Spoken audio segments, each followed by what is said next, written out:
Entonces, aquí nos quedamos la semana pasada y revisando así de manera muy breve cada una de las categorías de registro, yo les comentaba que es a lo mejor la única desventaja que yo le veo a Indautor, que no te permite abarcar una categoría.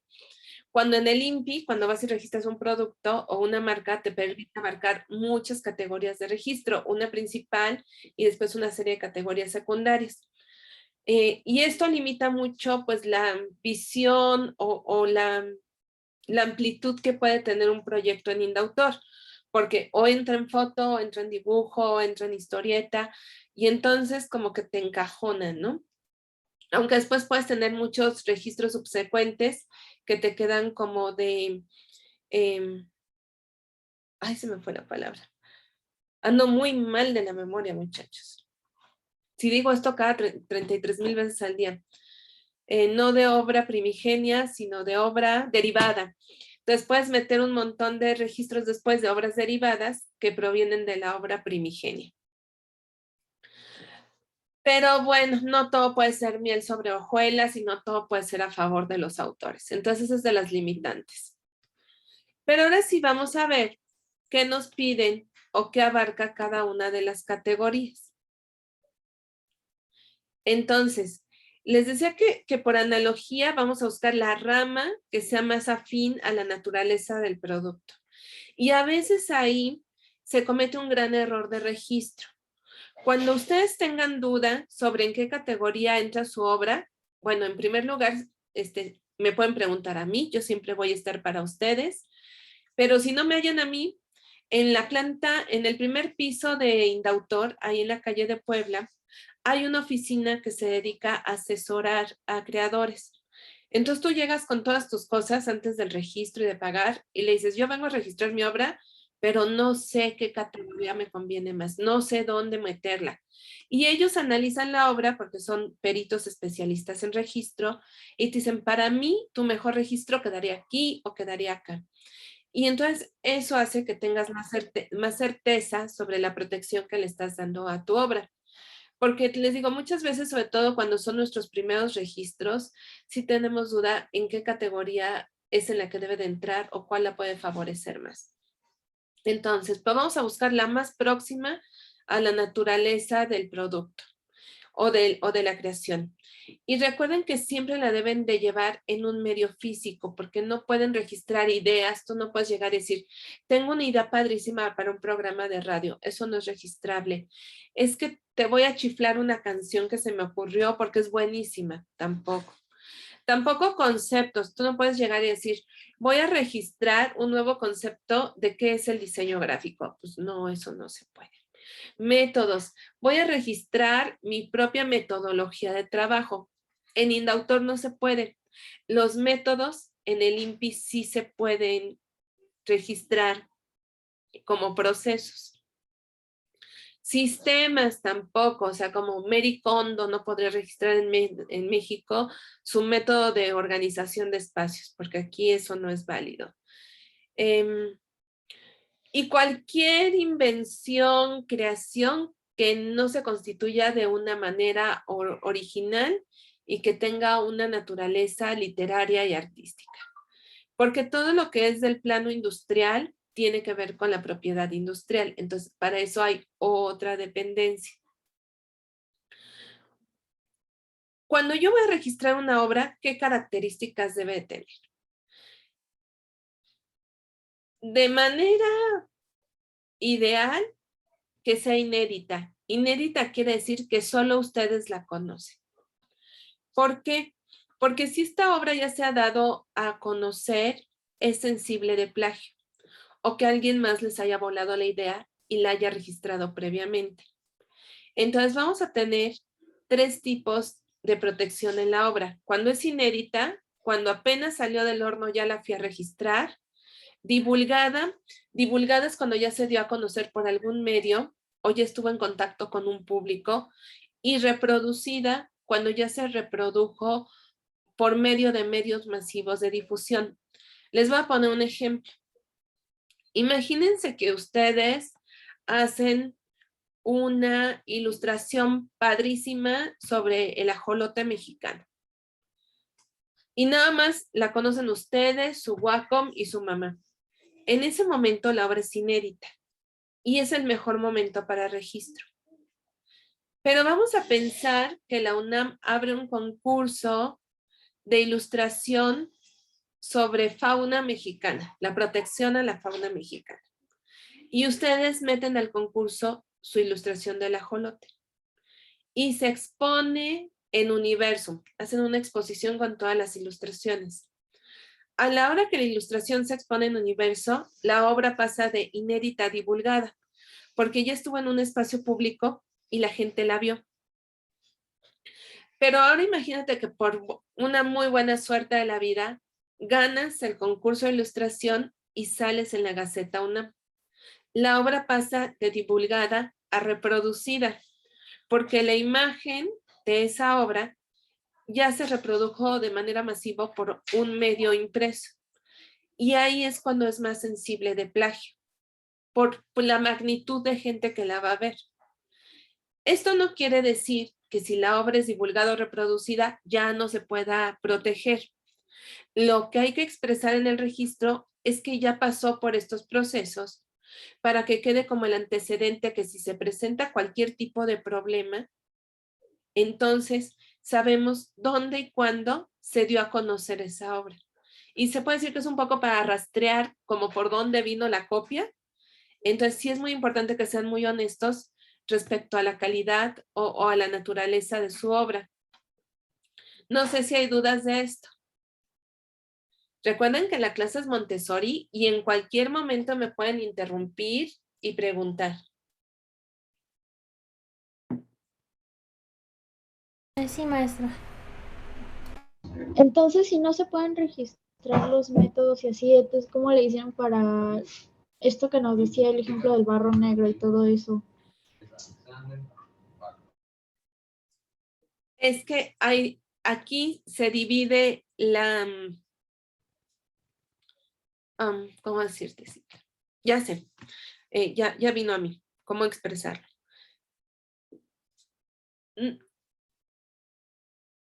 No hay una única formulación del barro negro.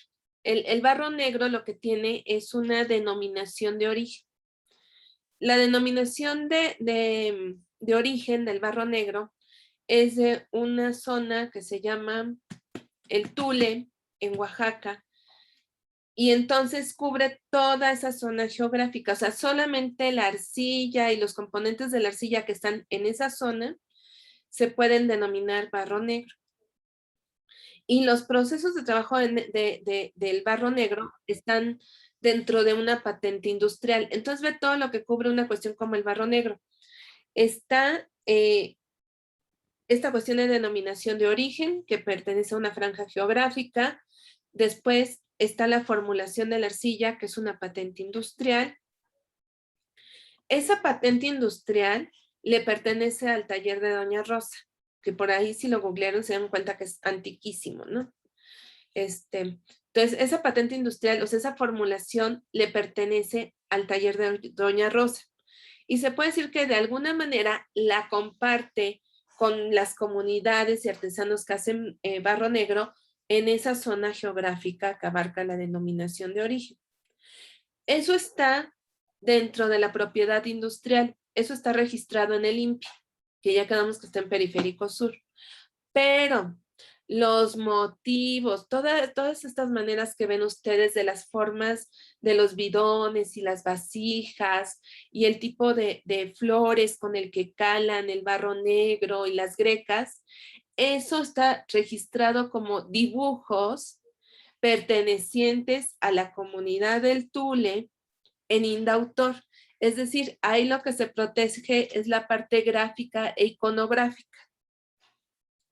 Entonces, en sí, cuando veas este tipo de flores en este tipo de vasijas, asumimos que son parte de esta comunidad, de este entorno o esta comunidad cultural. Entonces, un mismo producto puede tener tanto registros en el INPI como registros en Indautor. Caso, por ejemplo,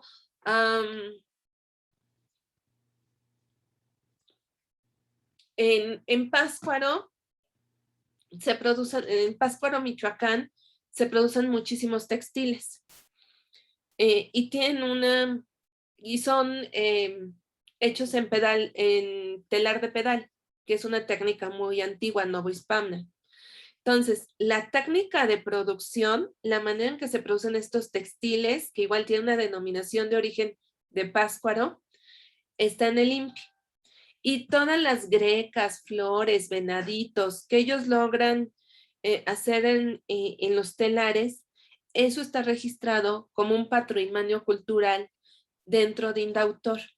Y tú vas a ver que esto pasa con muchísimas cosas, con muchísimos productos del arte popular que son muy representativos de nuestro México. Por ejemplo, esta cuestión de las tablas huicholes y lo que hacen con Shakira, tiene registros en ambas entidades, tanto en el INPI como en Indautor. Entonces saben que es, por ejemplo, ¿qué pasa con estas artesanías de Shakira que hacen los huicholes con cera de Campeche? La formulación, método, elaboración es una patente industrial que está en el INPI. Los motivos, colores, modulación, etcétera, eso está en Indautor. ¿Sí contesté la duda? Sí.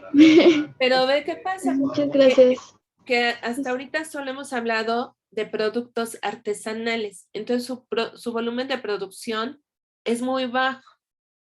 Porque por más que le echen galleta, o sea, para que el barro negro tenga denominación de barro negro, ya quedamos que ahí está un método y una formulación, tiene que tener cierto porcentaje de elaboración a mano, aunque ya usan tornos eléctricos para más rapidito, pero sí tiene que tener cierto porcentaje de elaboración a mano para que conserve esa categoría de artesanía, ¿no? De arte popular. Caso contrario, el tequila y el mezcal. Entonces, lo primero que tiene el tequila y el mezcal es que tiene una denominación de origen. O sea, si el agave que se utiliza para producir estos destilados no está dentro de una franja geográfica específica, ni puede llevar el nombre de mezcal, ni puede llevar el nombre de tequila. Y después hay una patente industrial de elaboración, cómo se debe de elaborar el mezcal y el tequila. Entonces, aún en los casos de producción artesanal, deben de cumplir con un porcentaje de estos procesos para poder tener la denominación, para poder usar el nombre. Y si no cumplen con ese porcentaje de procesos en la elaboración, entonces tienen que optar por nombres alternos. Por ejemplo, por eso muchas veces ustedes ven que dice aguardiente o destilado de agave. ¿Por qué? Porque como no tiene el porcentaje requerido o indicado para tener denominación a partir de la patente industrial, entonces no se puede ostentar bajo ese nombre. Y hay un montón de productos que les pasa, por ejemplo, la cajeta. O sea, sí ubicamos como el tequila, el mezcal, pero quiero decirles que les pasa, por ejemplo, el licor del café, a la cajeta. O sea, no cualquier dulce de leche se puede llamar cajeta. También hay una denominación de origen y una franja geográfica. Y después está la fórmula, cómo está elaborado, en qué porcentajes. Entonces, ve lo que pueden compartir. Muchas empresas de tequila pueden compartirla, pueden acceder a la denominación de origen y llamarse tequila. ¿Por qué? Porque o su fábrica o los agaves que usan para producir están dentro de esa franja geográfica. ¿Por qué más se pueden llamar tequila? Porque cumplen con cierto porcentaje de los procesos de elaboración. Hasta ahí todos van parejos. Y después viene la gran diferencia en la propiedad industrial, donde dicen, pero cada quien tiene su fórmula.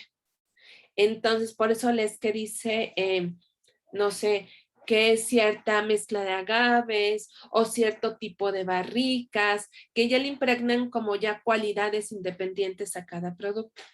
Pero como se producen mucho, o sea, no produces 3 botellas, produces mucho, mucho, mucho, y muchos de esos procesos son industriales, ya no tienen esta cualidad de artesanal, de estar hecho a mano, y todo se queda en la cancha de la propiedad industrial. ¿Sí me explicaste ahí?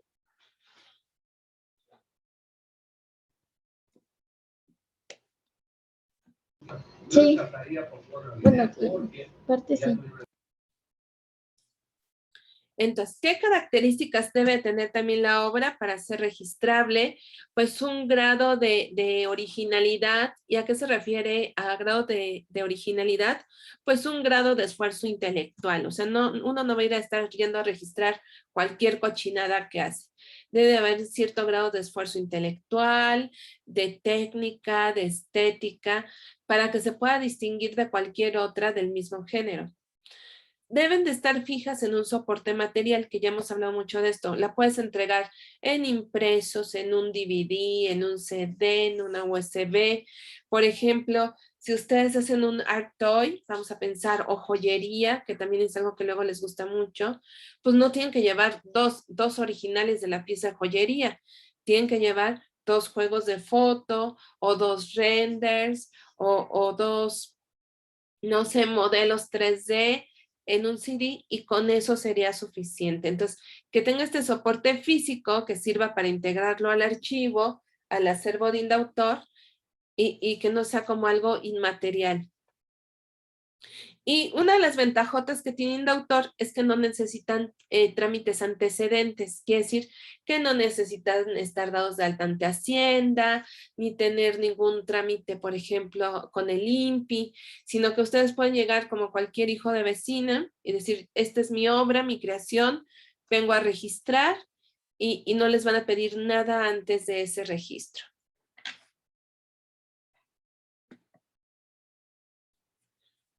Cuando ustedes vayan a registrar su obra, bien importante, les van a preguntar cómo quieren ser reconocidos como autores. Y esto es importantísimo.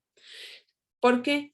Porque recuerden que el archivo o los registros de Indautor están abiertos al público. Entonces cualquiera los puede consultar. Entonces, lo que tú vas a manifestar aquí es cómo quieres que aparezca tu registro a la hora de ser consultado. Entonces, si tú dices conocido, tu nombre va a aparecer a la hora de consultar el registro, va a decir la obra y que tú eres el autor. Anónimo, si quieres que aparezca tu obra en la consulta de archivo, pero que no aparezca tu nombre. Entonces, cuando es anónima, lo que tú vas a poner es, junto con todo lo que vas a entregar de tu registro, un sobre. Ay, por aquí tengo yo sobres de esos, para entregar obra anónima. Espérenme. ¿Sí se ve mi cuadrito cuando hablo?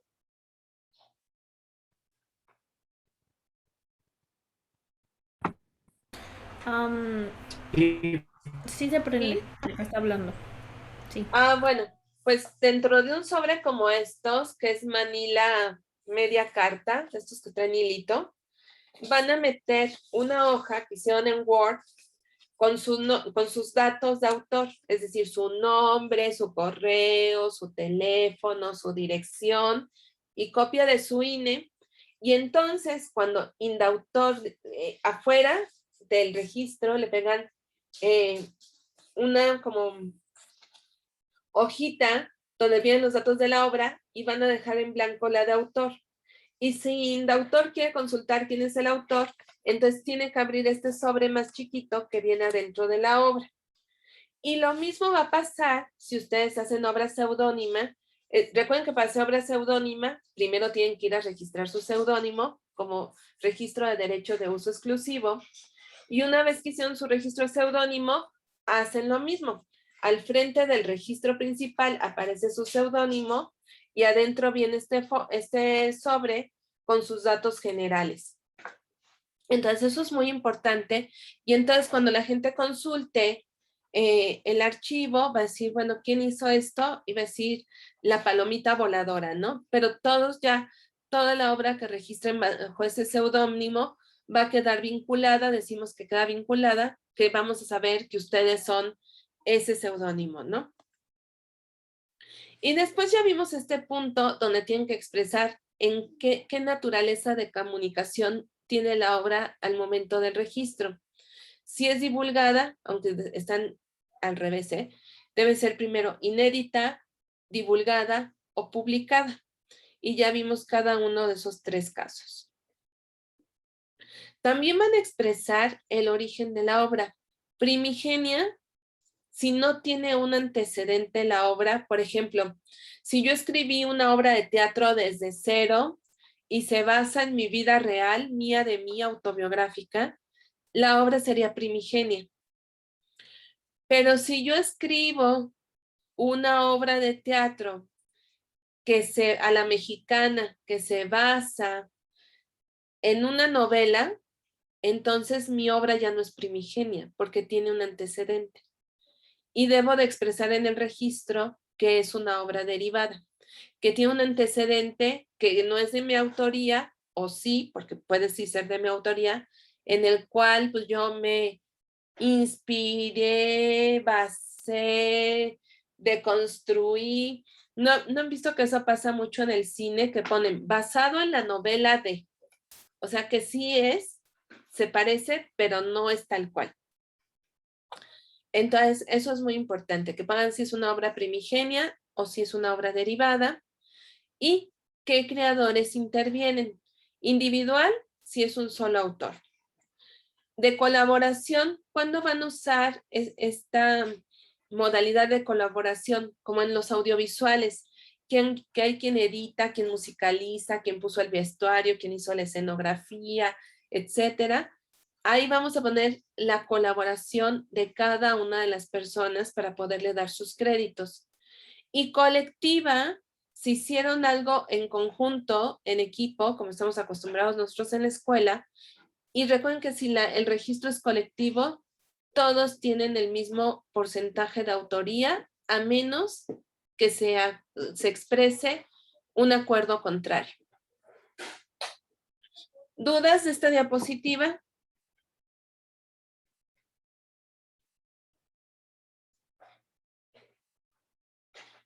Ay, sí, ahora resulta que ninguna. Imagínense que la próxima semana se me ocurre hacer un examen sorpresa. ¿Todos sacaríamos 10? Yo digo que 8. Me parece muy bien. Esa fue una proyección realista. 10 no, pero 8 sí. Muy bien. Sí. Ahora, ¿qué otras características puede tener la obra? Si la obra es derivada, tienen que expresar cuál es la conformación de la obra. Por ejemplo, un arreglo, no sé, si es las mañanitas, pero ustedes hicieron un arreglo de mañanitas para ser tocado solamente con batería. Ah, bueno, entonces tienen que decir que son las mañanitas, que son de dominio popular y que ustedes le hicieron ahí un remiendo para que se puedan tocar solamente con batería. Compendio. Imagínense que ustedes tienen familia en algún pueblito, en alguna localidad de provincia y se dedican a compilar todos los refranes y frases que usa la gente mayor.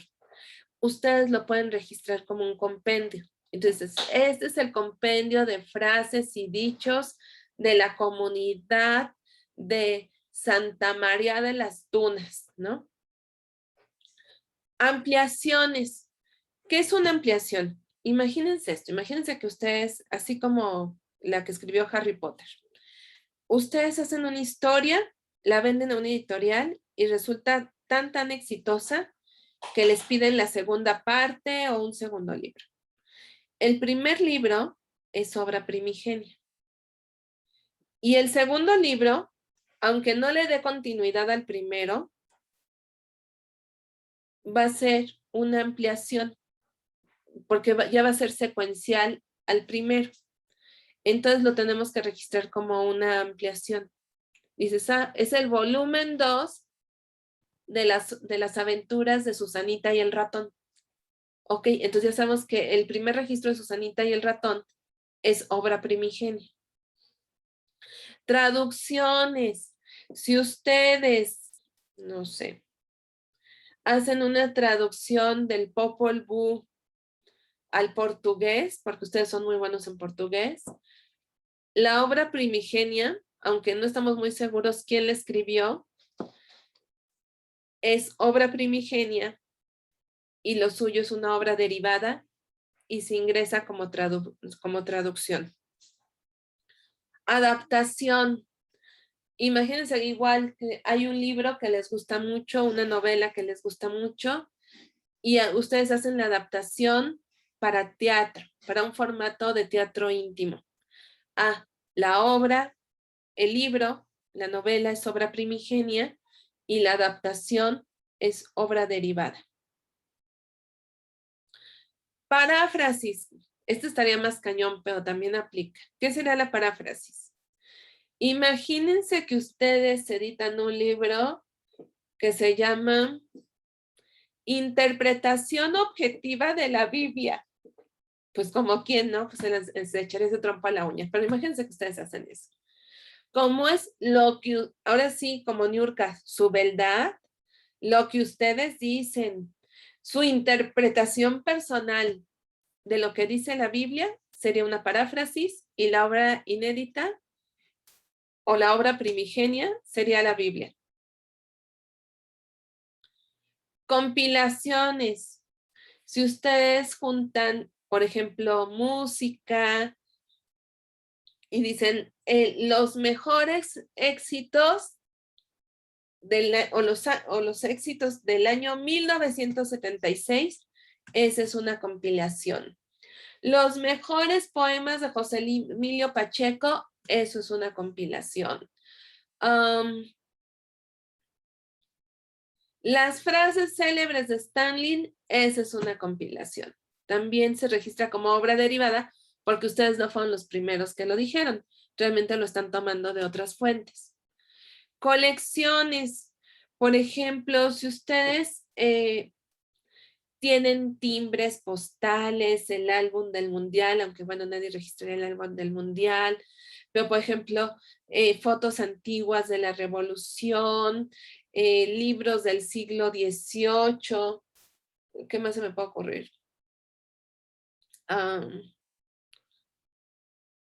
Tarjetas de Navidad antiguas, todo eso se puede registrar como una colección.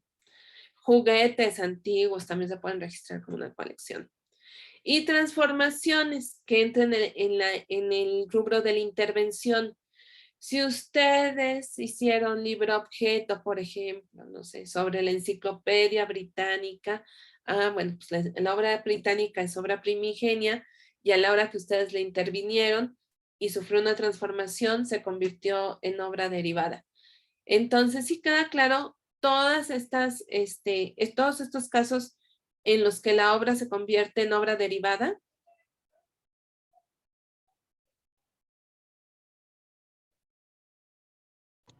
Sí, profesora. Muy bien. Y después tenemos esta cuestión de la coautoría.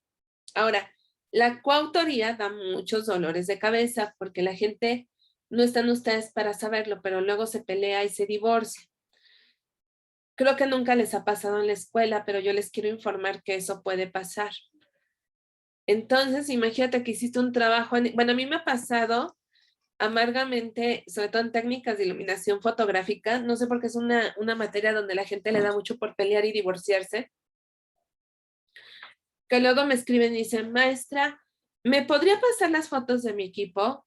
Y yo, pues, 1, ¿por qué no tienes tú tu propio respaldo? Y 2, ¿por qué tu equipo no se las pides a tu equipo? Y ya empieza la telenovela de, no, fíjese, es que al final nos peleamos bien feo y el que tenía las fotos ya no me las quiso pasar y hard feelings y todo esto. Entonces, quiero ver si usted me las puede pasar. Para empezar, quiero decirles que sí, alguien que participó en un proyecto se los pide, sí están incurriendo en un asunto legal negativo si no le proporcionan el material. Aunque les haya quedado a deber dinero. Pero participó y él tiene evidencia de que está su nombre, aunque no haya hecho nada, pero está su nombre y eso, él tiene derecho a la autoría y el material. Ya después nos arreglamos con la parte de que no les pagó y no hizo nada. Después, no pueden registrar en coautoría si no están de acuerdo siquiera el 80% de los coautores. Imagínense que somos 5 en el equipo, 4 queremos registrar y 1 no. Como nosotros 4 somos el 80%, en ese momento la obra se vuelve sensible de registro, pero de todas maneras hay que incluir al que dijo que no, porque no puede renunciar a sus derechos autorales.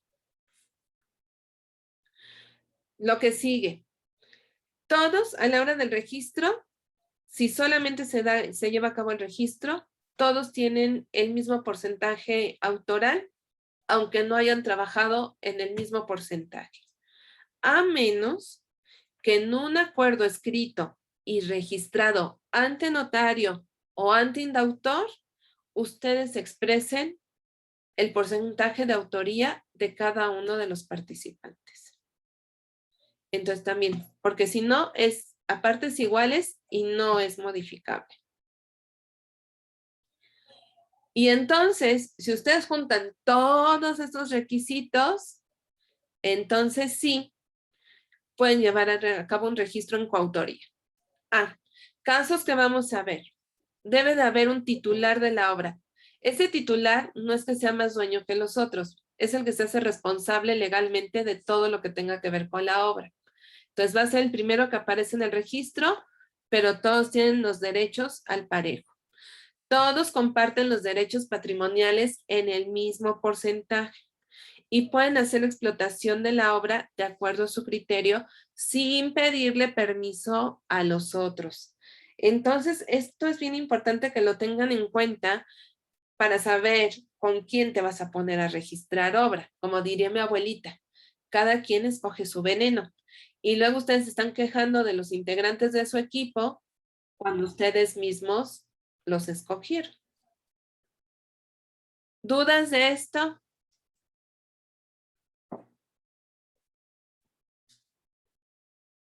No, profesora. Sí, no, Es, profesora. es bueno siempre mantener la paz y las buenas relaciones de todos modos. Sí, porque nunca sabes. Sí. Pero sí, por ejemplo, sí es muy importante que tengan en cuenta esto. Me ha tocado, por ejemplo, hacer peritaje en casos donde la gente se quiso ver muy lista y fue y registró solo ante indautor. ¿Y cómo hiciste todo esto? Pues yo solito, ¿no? Y la verdad es que indautor como que al principio no pregunta mucho, como que ese es un defectito, se pone a preguntar, pues ya cuando está el problema, ¿no? Y después llegan otros y te dicen, quiero registrar lo mismo. Y dicen, no, pues el registro ya está. Pero lo registró solito, no, pero lo hicimos en equipo. Y les voy a decir cómo puede afectar el diseño gráfico.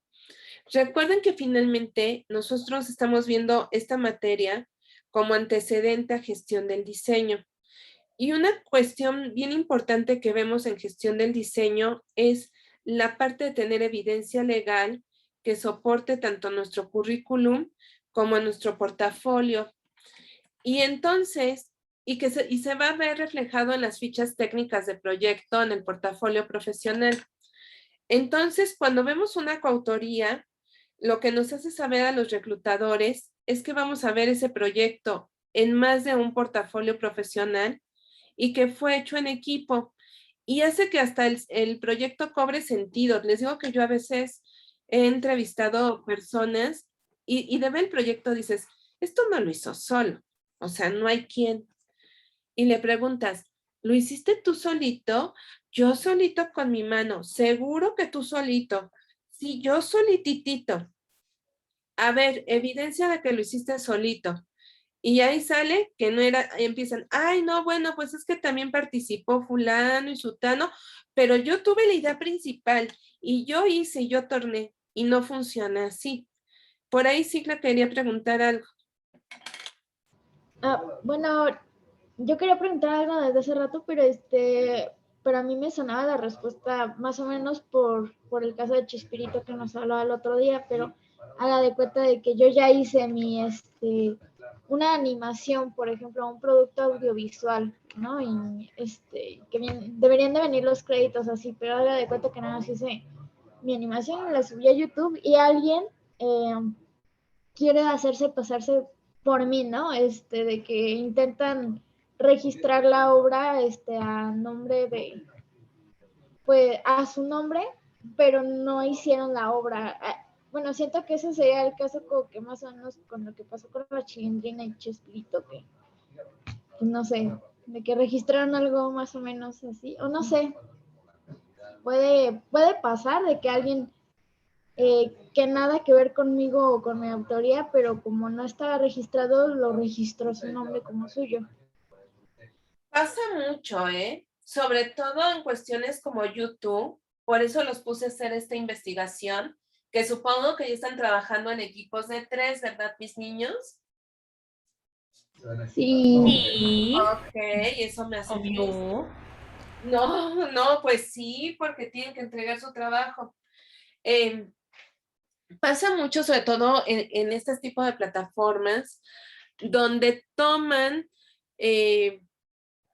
contenido generado por otras personas, pero el problema, más allá de lo autoral, bueno, sí tiene que ver con la parte moral, tiene que ver más con la parte patrimonial.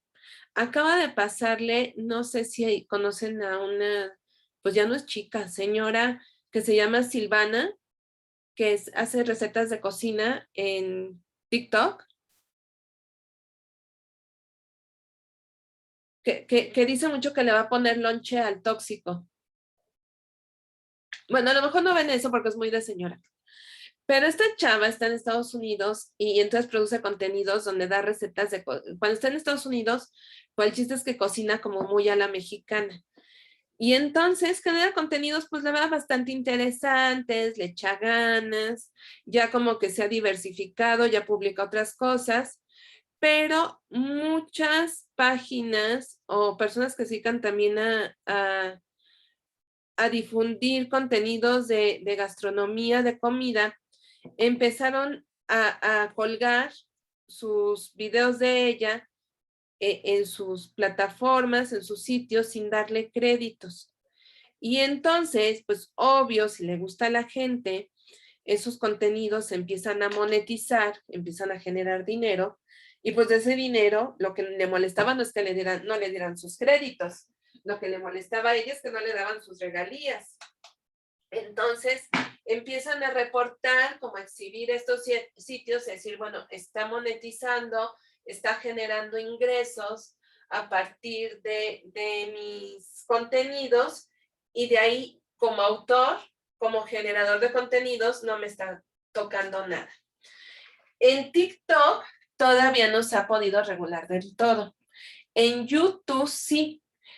Cuando subes contenido, corren un algoritmo para ver que no tenga similitudes con contenidos de otros canales o de otros generadores de contenido. ¿Por qué? Porque también, pues, este tipo de plataformas no les conviene perder a estos generadores que les dan a ganar muchísimo dinero. Entonces, sí hay manera de protegerlo. Yo creo que de este caso que vimos de la Chilindrina se ha avanzado mucho, porque ahí estábamos hablando de un caso de la construcción del personaje a partir de esta cuestión de apariencia física, de la apariencia, o más bien de la imagen de la persona, que sin la imagen de la persona, pues el personaje resulta inexistente. Y para esto se abrieron otros canales. Por ahí, si ustedes ven la biblioteca de documentos de formatos que les dejé en SEA, van a ver que hay uno que es un contrato de cesión para un modelo talento.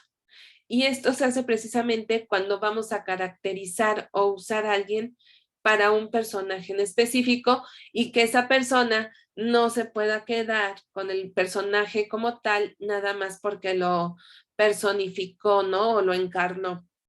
Entonces, en eso se ha avanzado mucho y en cuestión de estos contenidos digitales se está trabajando en ello, porque es de antes como hace 2 años, era muy difícil monitorear este flujo de contenidos. Ahora, por supuesto, la tecnología ha avanzado enormemente y es muy fácil, ¿no? Por eso a veces les bloquean la música porque saben que ustedes no son los autores o les quitan parte del diálogo de las personas porque saben que también contienen ciertos contenidos que son sensibles para algunas personas de ciertas comunidades, pero sí te pueden plagiar, pero sí lo puedes resolver. No sé si contesté o fue una pelotera eso. No, sí, sí me respondió, ya me quitó la preocupación. O sea, a lo mejor sí hay un problemota legal pues de que me lo lleguen a robar, ¿no? Pero se puede resolver, ¿no? No queda así en el aire o que pues yo ya pierda absolutamente por no registrarlo a tiempo yo primero, etcétera, etcétera. Sí, de hecho van a ver, ahora que hagan su investigación, que Facebook emitió nuevas políticas sobre el uso de imágenes como fotografías propias, o sea, de ustedes, suyas de su persona, porque también había mucho plagio y robo de identidad. Entonces había personas que de pronto se daban cuenta que había un perfil paralelo de ellos con un nombre parecido, similar, pero que no lo habían abierto a ellos y estaban sus fotos y las de sus vacaciones. Y entonces decían, pues, ¿qué onda? ¿Cuál es la intención de esta persona que está usando mi identidad, ¿no? ¿Bajo qué fines?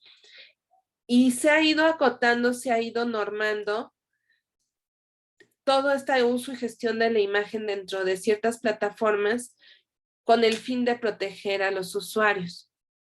Aunque te digo que hay muchas políticas que tú aceptas a la hora que te das de alta en estos espacios y que permiten cierta utilización de las imágenes que tú mismo, tú solito estás subiendo a esas plataformas. Ahora, ¿qué si no tiene problemas? Pues toda la cuestión de dominio público. Que maestra, quiero poner las golondrinas en el video de generación de que estamos egresando. No, pues sí puedes poner las golondrinas porque son de dominio popular. Maestra, que estoy haciendo un cortometraje y en el cortometraje quiero poner las mañanitas porque se supone que es un cumpleaños. Sí puedes poner las mañanitas porque son de dominio popular. En cuestión de imagen, maestra, es que yo quiero poner unos carteles antiguos de lucha libre dentro de una instalación que estoy haciendo. Sí, sí puedes. Entonces, lo que deben de checar es que estos elementos que están dentro del rubro de dominio popular no tengan algún tipo de limitación. Por ejemplo, que vayan a contravenir algún tipo de uso, como puede ser la imagen de Emiliano Zapata, ¿no? Y hay 1000 fotografías antiguas muy chulas de Emiliano Zapata. Casi toda la fotografía de la revolución quedó bajo el resguardo del archivo Casasola, que es un archivo fotográfico muy importante. De hecho, ya tienen hasta el banco, el stock de imágenes, ya vende imágenes el archivo Casasola. Pero hay imágenes que están libres de derecho de autor, que son de dominio público. Es una sirena, mi amor, no pasa nada. Es que me asusté.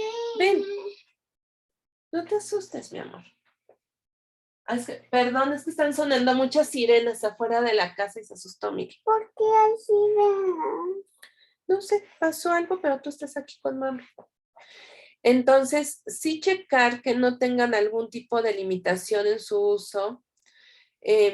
Por ejemplo, no sé, si quiero usar una imagen de Emiliano Zapata para una campaña política, aunque sea de dominio público, seguramente no me van a dejar hacerlo porque hay una normatividad, pero si la voy a poner en un libro de texto, seguramente no voy a tener ningún tipo de problema y no voy a pagar ningún tipo de regalía. Entonces, nada más es verificar cuál es la orientación y uso de la imagen. ¿Hasta aquí vamos bien?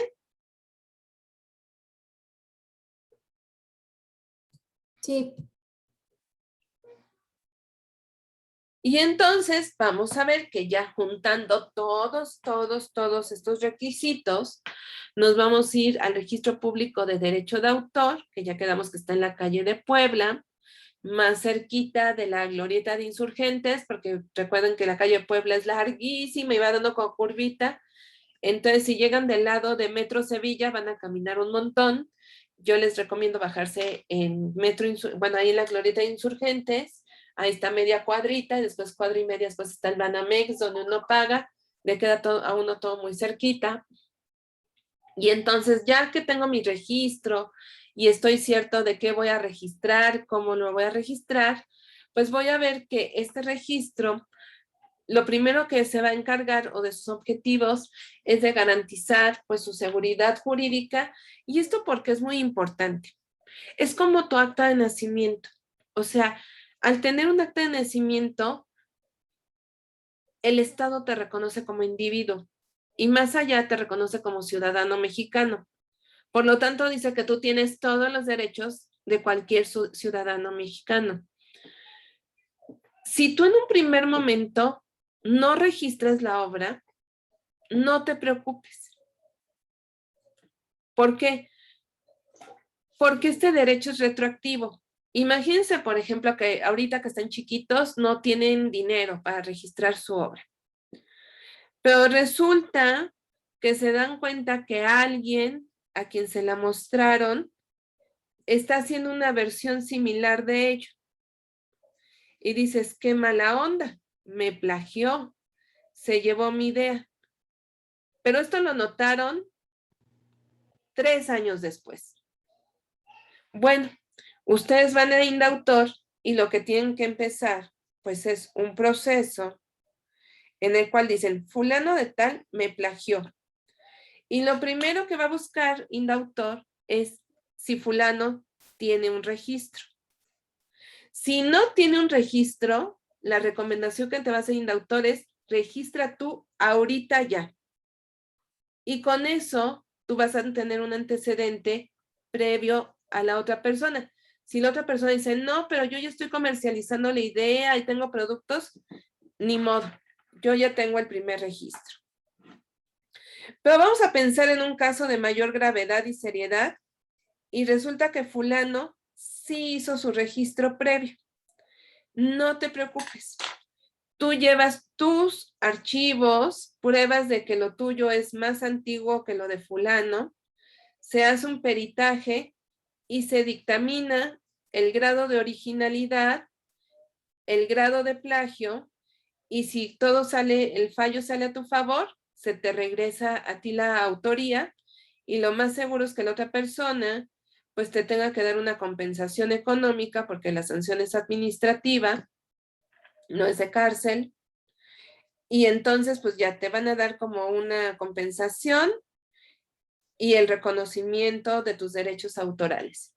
Entonces, pero el registrar es muy bueno porque te da ese reconocimiento.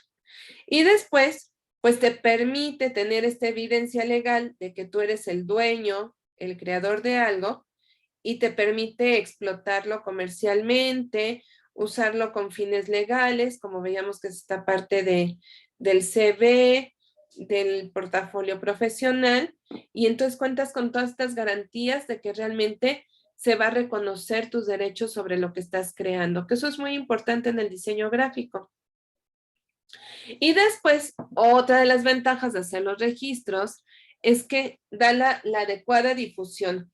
Y difusión y publicidad no es de que vea, aquí vino llegando esta bonita obra, no, sino que cuando tú la quieras presentar en alguna bienal, exposición, en tu book profesional, ellos están dando como el aval de que sí es cierto que tú eres el autor. ¿Dudas de esto? Sí, sí, Ah, no, dejé la mano alzada desde hace rato, perdón. No, sí, sí, quedó claro. ¿Alguien más que quiera preguntar algo?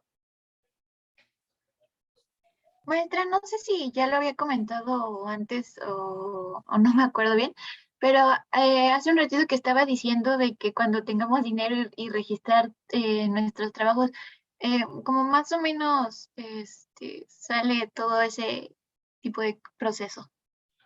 El registro cuesta 268 pesos mexicanos. Es parejo.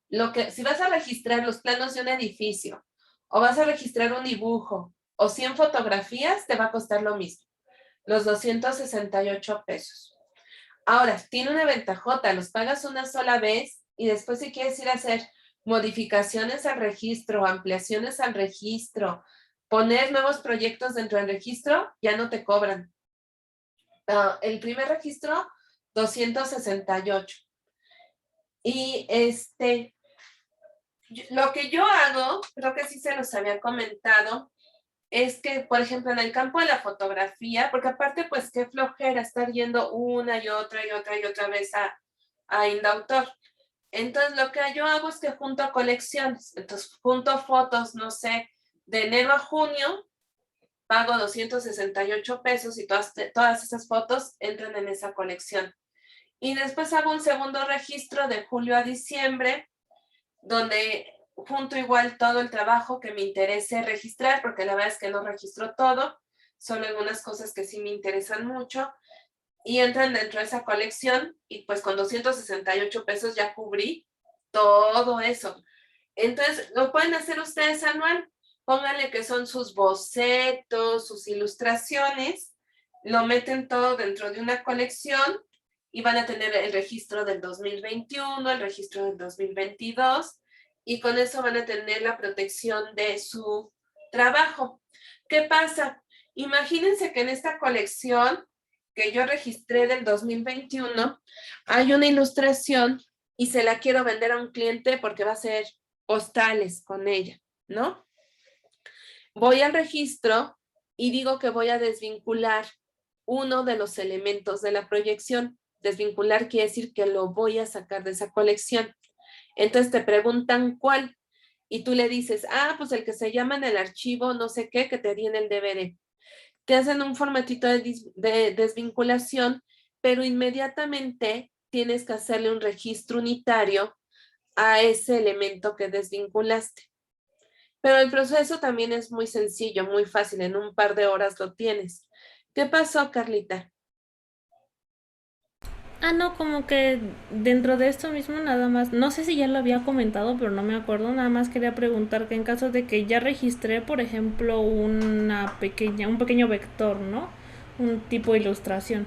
Y quiero utilizar ese mismo como para venderlo en muchísimas diferentes formas, ¿no? Quiero hacer un llavero, pero también quiero hacer unas postales, pero también quiero hacer lo mismo de todo de ese mismo vector. No tengo que registrar ninguna de las otras cosas, ¿verdad? Nada más con el puro vectorcito que ya tengo. Así es. Ok, va que va. Que no pasaría si lo convirtieras, por ejemplo, en una historieta o en una animación. Ahí sí tendrías que hacer el registro de una obra derivada. Ya, y como cuando sé cuándo es cuando ya tiene que ser obra derivada o cuando mejor no los registro todavía. Como... Cuando tú quieras ampliar la funcionalidad o enriquecer la funcionalidad de la obra, esa es una pista que tienes ahí, una obra derivada. Por ejemplo, ¿por qué si haces llaveros, tazas, playeras? No, porque son productos mercadológicos, o sea, que se van a producir por medios industriales, en serie, pero que están basados en esa versión original del vectorcito. Entonces, más bien, lo que tendrás que ir a hacer es ir a registrar una marca y una patente de productos a Limpi, o sea, se va a otra dependencia. Pero vamos a pensar que tu personaje o tu vectorcito gusta mucho y se va a convertir en una serie animada o lo van a usar para unos tutoriales didácticos en algo, ahí sí tienes que hacer un registro de obra derivada. ¿Sí contesté, Carlita? Sí, muchas gracias. ¿Alguna otra pregunta? Yo creo que estos ejemplos lo que nos dejan claros es que el INPI e Indautor trabajan de manera conjunta en muchos de los casos de registro. Por eso les decía, a veces llegar al INPI con un registro previo de Indautor es muy bueno porque dices, yo ya tengo registrado esto, que era un simple dibujo, hablando de un simple dibujo como un logotipo, y que ahora se va a convertir en una marca. Pero si hay un registro antecedente, entonces en esos casos es muy bueno. O yo tengo en por ejemplo, es el caso de Amparín, ¿no?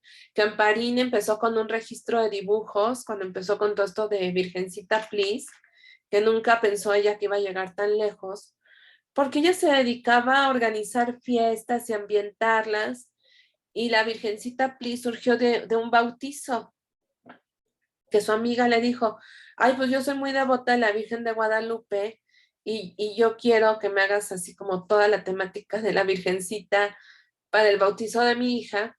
Ella genera esta ilustración y la registra para poderla usar en sus decoraciones, ¿no? De fiestas.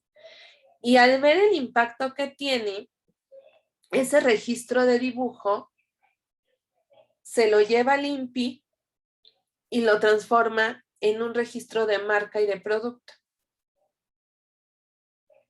Entonces vemos cómo ahí crece la dimensión o la funcionalidad de una creación, ¿no? Y cuando crece esta funcionalidad y entonces la vas a empezar a reproducir por medios más importantes, entonces se tiene que ir a otra categoría y a otra dependencia.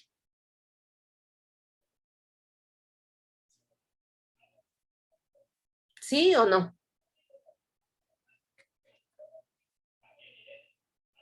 Sí, sí, Ok. Entonces, una vez que tenemos claro todo esto, vamos a empezar ya con los registros en cada una de estas ramas o de estas categorías específicas.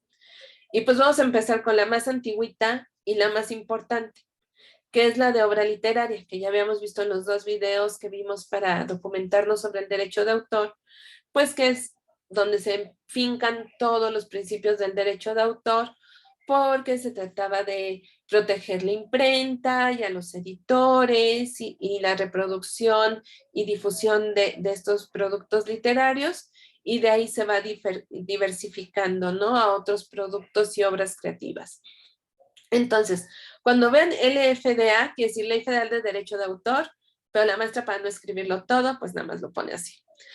El registro de obra literaria, como es el más antiguito y el que da pie a todo lo demás, pues es el que abarca más artículos de la ley. Recuerden que el derecho de autor en México está constituido por dos documentos eje, que es la Ley Federal de Derecho de Autor, que es donde vienen como todas las leyes sobre cómo se debe de actuar en derecho de autor, y después está el reglamento de la Ley Federal de Derecho de Autor, que es el que nos dice cómo aplican en la práctica. Entonces, primero nos basamos en la ley y abarca del artículo 42 al 57. Es el que va a abarcar más artículos por ser el más viejito. Y entonces nos habla de una figura muy importante, que es la del editor. Es muy importante porque esta figura del editor después va a dar pie a la figura del productor, por ejemplo, en medios cinematográficos y audiovisuales. Y el editor, recuerden que en el derecho de autor, el derecho moral tiene que recaer en una persona física. Y entendemos por persona física, pues que tenga dos ojos, dos orejas, una nariz, brazos, piernas, ¿no? De preferencia. Entonces, en las editoriales son de los pocos casos que poseen la parte moral y la parte patrimonial de las obras literarias. ¿Por qué? porque la obra literaria es un todo, es las tapas, los interiores, las ilustraciones, es decir, existe en su conjunto. Entonces, ¿en quién tiene que recaer la parte moral si no puede ser en la editorial porque no es una persona física? Pues recae en el editor. Y entonces el editor funge como el responsable, el guardián de la parte moral, y lo que se da a manera de créditos son todas las colaboraciones. Por eso ven que un libro dice textos de fulano de tal, ilustraciones de fulano de tal, diseño editorial de diseño de tal, diseño de portados de fulano de tal. Es darle su crédito a todo mundo, pero tomando en cuenta que este producto editorial no existe si no está en su conjunto. Entonces, el editor lleva la parte moral y la editorial lleva la parte patrimonial. Entonces, esta figura del editor después se va a tratar de emular en la figura del productor, en la parte de audiovisuales, animaciones, cortometrajes, etc. Entonces, el editor va a establecer todas las pautas editoriales respecto a la reproducción de la obra. Recuerden que la parte de reproducción de la obra tiene que ver con el valor de la misma. Entonces, ¿cuántos volúmenes se van a editar? O si se van a hacer reimpresiones, o se van a hacer ediciones especiales o ediciones conmemorativas, cómo se van a expresar las colaboraciones y autorías. Y todo esto se hace en un contrato. Los contratos editoriales son muy complejos. Yo alguna vez creo que les platiqué que trabajé como diseñadora de portadas para McGraw-Hill. Y entonces, a cada quien nos hacían un contrato en individual, así diseño de portadas. Pues háganle a Ana su contrato de diseño de portadas. El que hacía diseño de interiores, pues háganle al diseñador su contrato de diseño de interiores, para que solo tengas como la constancia legal sobre esa pequeña parte que hiciste del producto editorial. Entonces, se hacen estos contratos donde se dice hasta dónde es tu portada, si se hacen ciertas modificaciones, si puedes estar o no tú de acuerdo, a partir de qué grado de modificaciones deja de ser tu diseño, y qué pasa en caso de que se tengan que modificar o no se cumplan con estas cláusulas. Entonces, cuando el producto editorial permanece intacto, tú tienes derecho a cobrar regalías sobre cada reedición.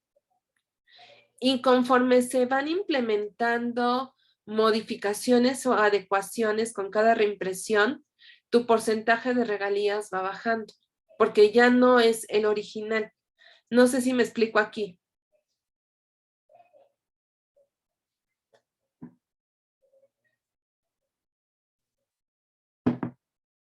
Niños. Pues sí.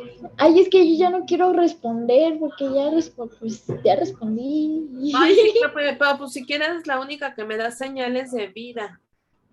Sí, es que, no sé, no me gusta que no le respondan, pero pues quería que alguien más respondiera.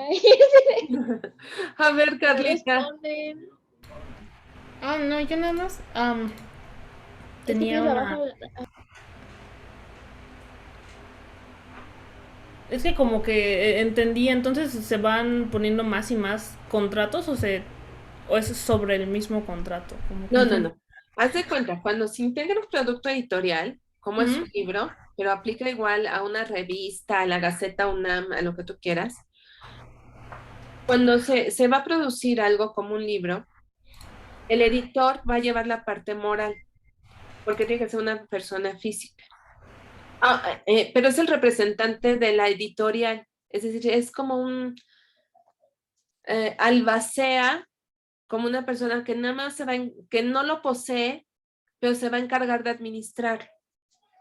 Entonces, el editor va a llevar la parte moral del registro y la editorial la parte patrimonial. Pero al ser el editor el responsable legal sobre la obra literaria, está obligado a darle créditos a todos los colaboradores, empezando por el autor del texto. Entonces dice, bueno, el autor del texto es fulano de tal. Vamos a pensar que hay un ilustrador. El ilustrador del texto es fulano de tal. El diseñador de portadas es fulano de tal. El diseñador de interiores es fulano de tal. Entonces, se van enunciando las colaboraciones dentro del registro para de una manera formal darle su crédito a todo mundo. Pero en la parte ya interna de la editorial, lo que hacen como para desmembrar el producto, para que tú no tengas derecho sobre algo que no hiciste, es que hacen contratos individuales. Entonces, tu contrato, si tú hiciste el diseño de portada, va a decir que tú hiciste el diseño de portada del libro de geografía 3 para secundaria de fulano autor, pero que solo hiciste la portada y que solo tienes derechos autorales sobre la portada. ¿Ahora sí me expliqué? Sí, sí, sí, ya entendí. Muchas gracias. ¿Y qué va a pasar? Viene la parte de las regalías. O sea, pueden imprimir 5,000 y después otros 5,000 y después todos los que quieran, ¿no? Si en cada reimpresión la portada permanece fiel al original, a la primera versión que tú hiciste, te tienen que pagar el monto de regalías establecido en el contrato inicial. Pero vamos a pensar que el primer año la portada era verde, una cuestión tan tonta como esa. Y al siguiente año, para su reimpresión, la portada la cambian a amarilla. ¿Por qué? Pues porque favorece más a la colección o a la editorial. Con esa pequeña modificación, tu porcentaje de regalías baja porque ya no es totalmente fiel al original. Y vamos a pensar que en 2 años más cambian la imagen que está dentro de la portada. Vuelve a bajar tus regalías hasta que las pierdes porque ya no hay un grado de similitud o originalidad con la versión primigenia de la obra. Y eso lo hacen mucho las editoriales para dejar de pagar regalías. Si no, vean la portada de Baldor, que está horrible, la última.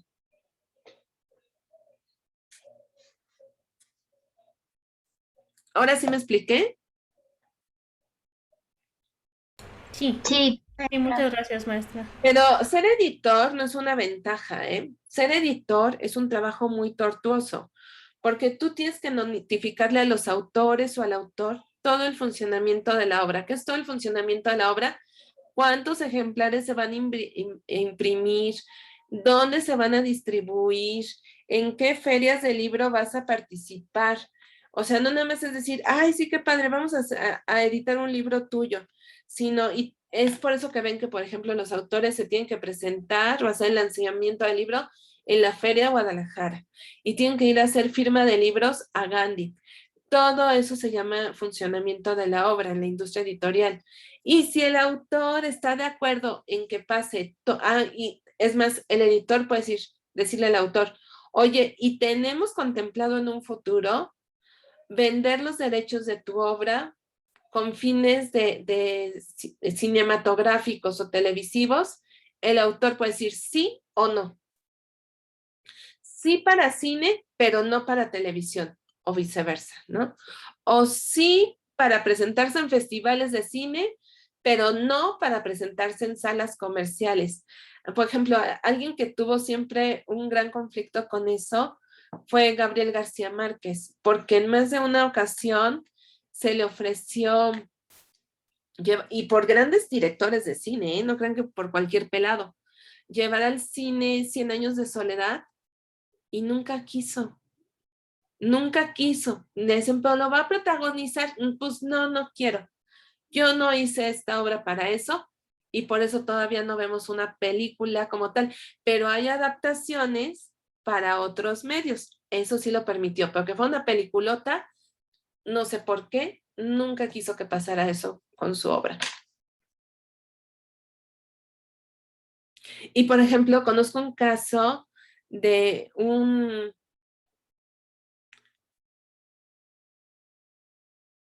manifiesto de arrepentimiento.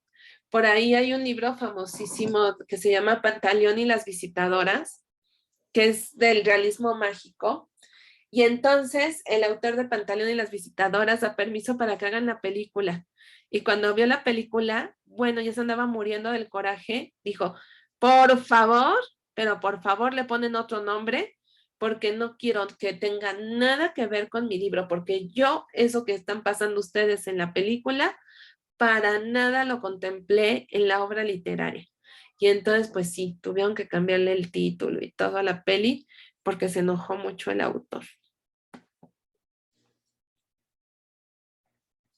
Y después vamos a tener los registros de obra musical, que en los registros de obra musical ya vamos a ver casos mucho más concretos,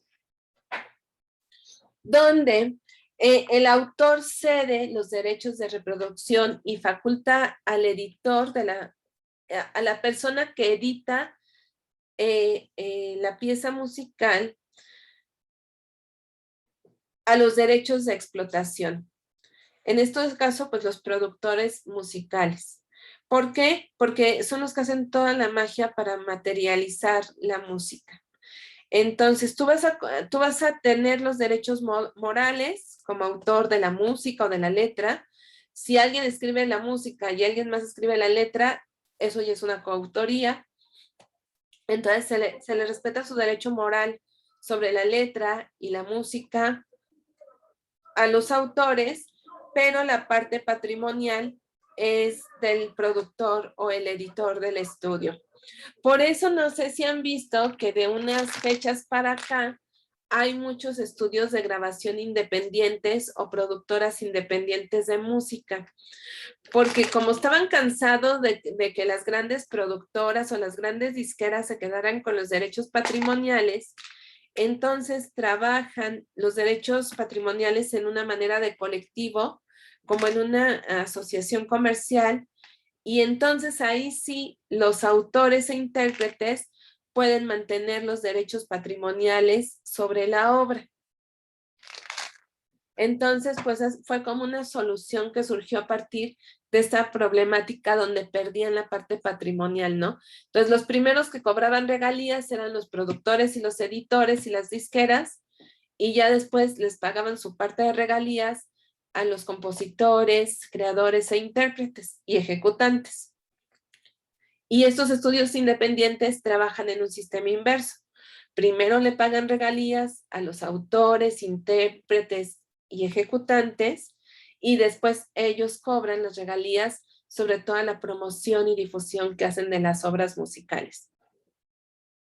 Como pueden ver, pues aquí nada más lo cubre del artículo 58 al 60 de la Ley Federal de Derecho de Autor, y después, todo lo que viene después dice, y si usted no encuentra algo que aplique al caso que está buscando, por favor búsquelo en el registro de obra literaria, porque es la base de todo el derecho de autor en México. Entonces, y cualquier cosa que no diga sobre el registro de este tipo de obra, búsquelo en el registro de obra literaria. Lo que sí dice es que hay que establecer un contrato donde el editor o el productor de la música se compromete a que va a darle la promoción y divulgación necesaria para que empiece a generar esta parte patrimonial a pieza y se pueda remunerar al creador. Entonces, no se va a decir, ay, pues voy a guardar tu disco 2 años a ver cuándo lo saco, ¿no? Sino que se debe de comprometer a darle toda la divulgación, toda la difusión, publicidad a la obra para que se pueda generar la explotación de la misma. Y si el creador considera que estas acciones no se están llevando a cabo de manera adecuada, se puede rescindir el contrato. ¿Dudas o preguntas sobre esto?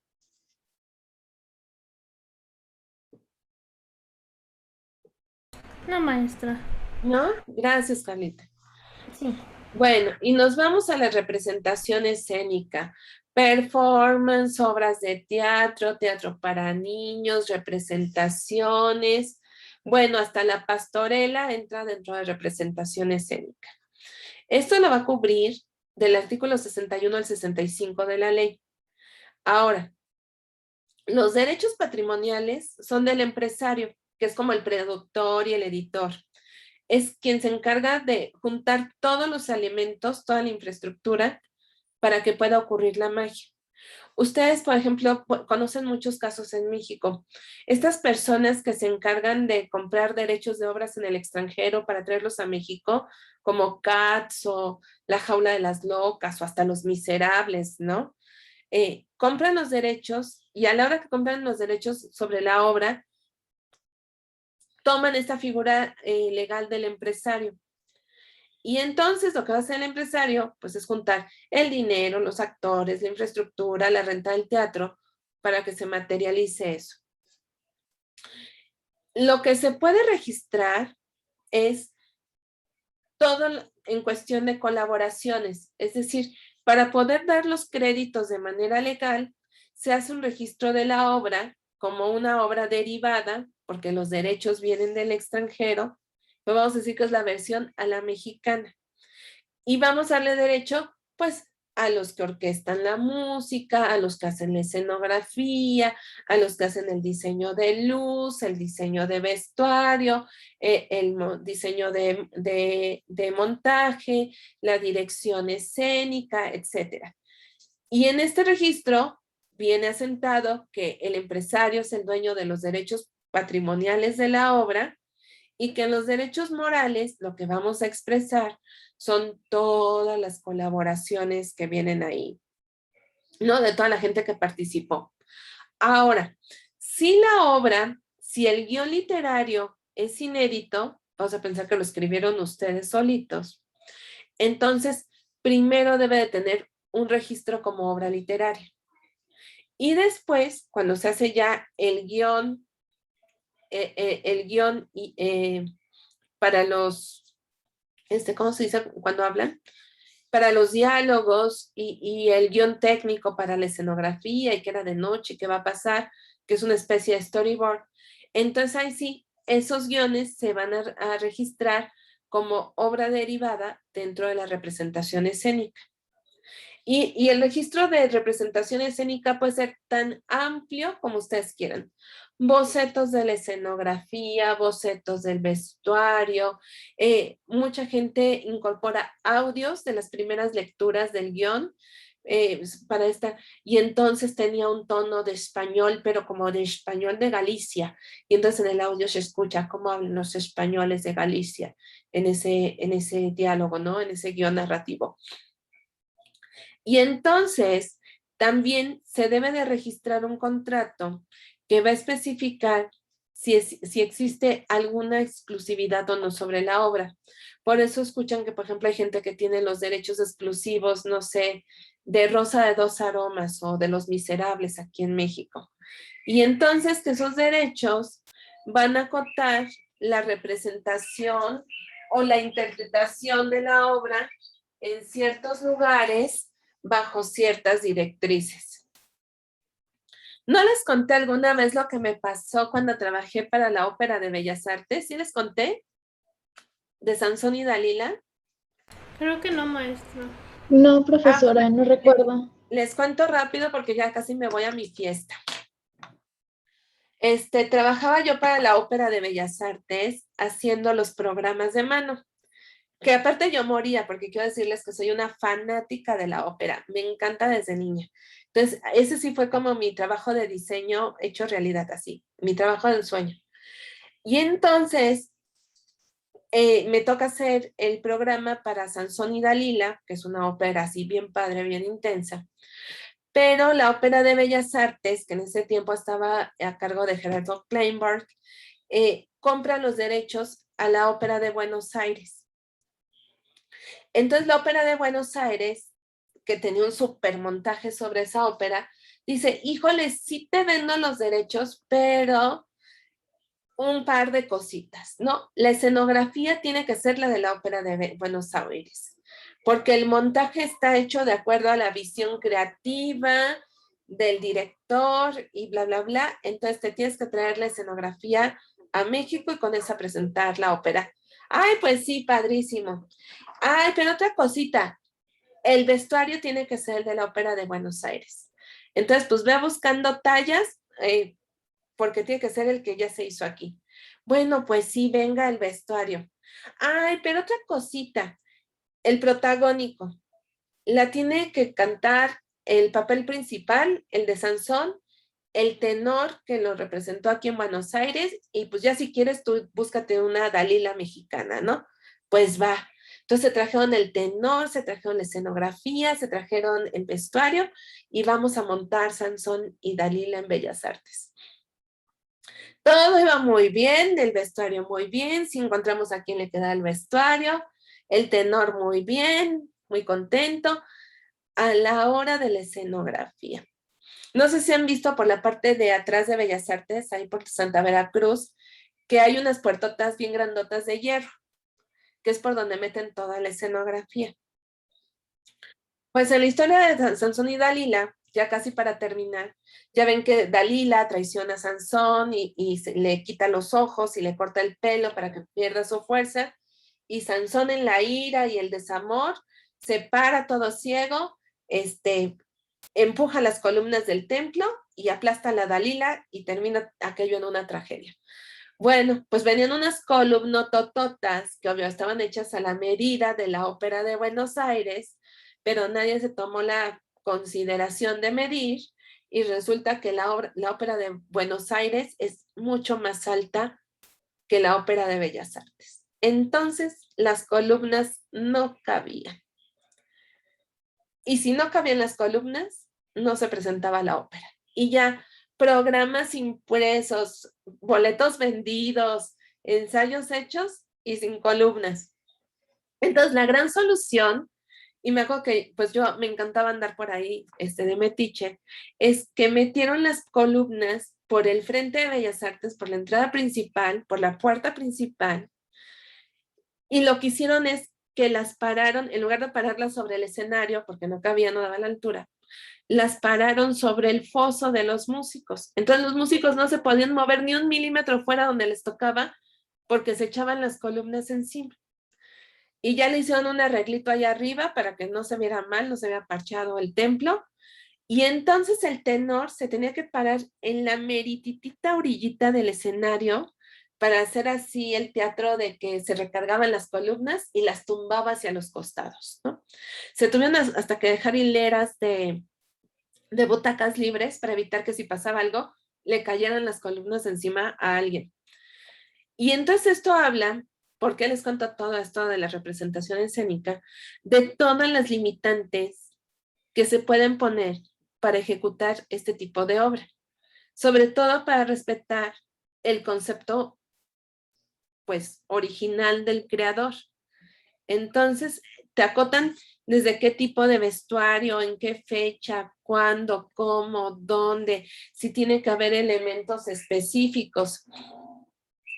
Y entonces el empresario está obligado a cumplir con todas estas indicaciones y solamente se puede rescindir el contrato si no se cumplen con estas especificaciones y las puestas en escena tienen una limitante en el derecho de autor que se tienen que estar renovando cada año.